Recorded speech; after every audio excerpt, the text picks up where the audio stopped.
tinatapos na po nila Kuya Niel yung kumuha ng kontrata. Tapos ito po yung bahay. Ito po yung side sa may lote ni Jepoy. Ito ang side sa lote ni Jepoy. Kompleto na po yung dingding. So yung trusses na lang po sa taas ang kulang. Ito po yung sa side naman ng kalsada. Ito yung nakaharap sa side ng kalsada. Ito po yung nakikita nyo yung garahe. Tapos itong tapat ng iyong madamo na yan po yung driveway. So tapos na po rin yung sa side ng kalsada. Ito po yung dingding niya. Ito. Tapos ito yung garahe. May dingding na rin yung garahe. So ang kulang na lang ay itong kaprasong ito na hindi ko alam kung ito ay bakante yata, parang garden po yata yan, garden ni Tita Eden. So ito po yung driveway sa gitna. Yan. Yan. Papasok po tayo. Ito po ay ito yung dingding sa gitna. Mapapansin po natin itong side sa bakanting lote. Ito yung bakanting lote. Yan po yun. Itong side nakaharap sa bakanting lote ay wala pang dingding. Kasi daw po, ang paliwanag ni architect kanina, ito daw po ay talagang pinatira niya na hindi mo na dingdingan kasi sa pagtatambak sa loob.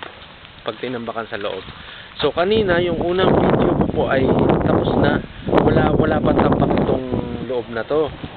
Kaso na-delete habang ina-upload ko, na-delete ko kaya na-stuck. Pero ngayon po, pagbalik ko, pangalawang video ko, tapos na nilang tambakan yung loob. Napasok na kasi nga, kaya daw po ito wala pang dingding. Itong sa side na ito ay para maipasok yung truck at may buhos diyan sa gitna. Ayan nga po ang bilis na na nila, natambakan na.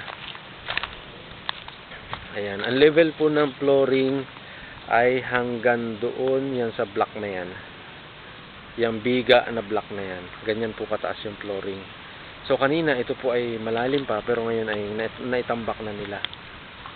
So yan po. Yun yung kabilang side. May dingding na. Ito lang side na ito sa bakanting lote ang wala. So ito naman pong side na ito ay yung sa side sa likod. Yan. Ito po yung bunkhouse. Side po ng bunkhouse yan. Ito yung bunkhouse. Sinisimula na yung trusses. Tapos ito po yung side sa bunkhouse na nadingdingan na din. So yung side sa lote ni Jepoy ay may dingding na. Yung side dito po sa likod may dingding na rin. Tapos yung side po dun sa harap may dingding na rin. Ito lang wala, itong bakante.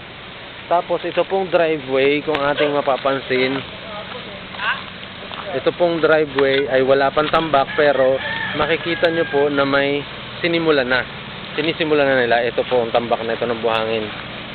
Ito po, tao po ito. Ito po, sila yung may dala ng buhangin. Ayan magtatambak na ulit. Kumakaway-kaway pa. Sila po. Ito po, ito yung driveway na kanilang tatambakan.